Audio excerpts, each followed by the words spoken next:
والموفون بعہدہم اذا عاہدوا، اور وہ لوگ کہ جو اپنے معاہدوں کو پورا کرنے والے ہوں جبکہ وہ عہد کر لے. ایفاء عہد، اس کی کیا اہمیت ہے؟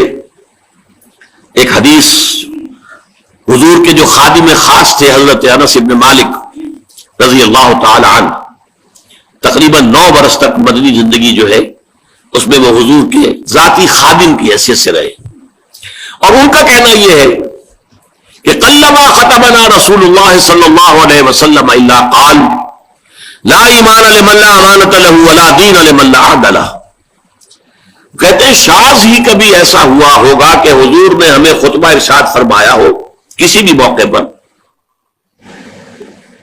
اور اس میں یہ الفاظ مبارکہ آپ نے نہ فرمائے ہو کہ اس شخص کا کوئی ایمان نہیں جس میں امانت داری کا وصف نہیں، اور اس شخص کا کوئی دین نہیں جس میں ایفاء عہد نہیں. کیوں؟ دین بھی نام ہے اللہ سے اپنے ایک عہد کو پورا کرنے کا. نماز کی ہر رکعت میں ہم کیا کہتے ہیں؟ ایاک نعبد و ایاک نستعین.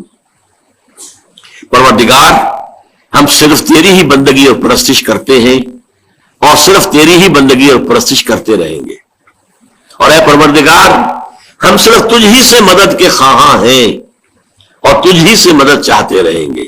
یہ عہد ہے، بہت بڑا عہد ہے، بہت بڑا عہد ہے. اس عہد کو پورا کرنا ہی دین ہے. اللہ کی بندگی، اللہ کے احکام کی اطاعت، اللہ نے جن چیزوں کو حرام کیا ان سے اجتناب کرتے رہنا، اللہ کے فرائض کی ادائیگی، اللہ کے لیے تن من دھن لگا دینا. ایاک نعبد و ایاک نستعین. اب ظاہر بات ہے کہ جو شخص انسانوں کے ساتھ چھوٹے چھوٹے کیے ہوئے عہد پورے نہیں کرتا، وہ اتنا بڑا عہد اللہ کے ساتھ کیسے نبھا دے گا؟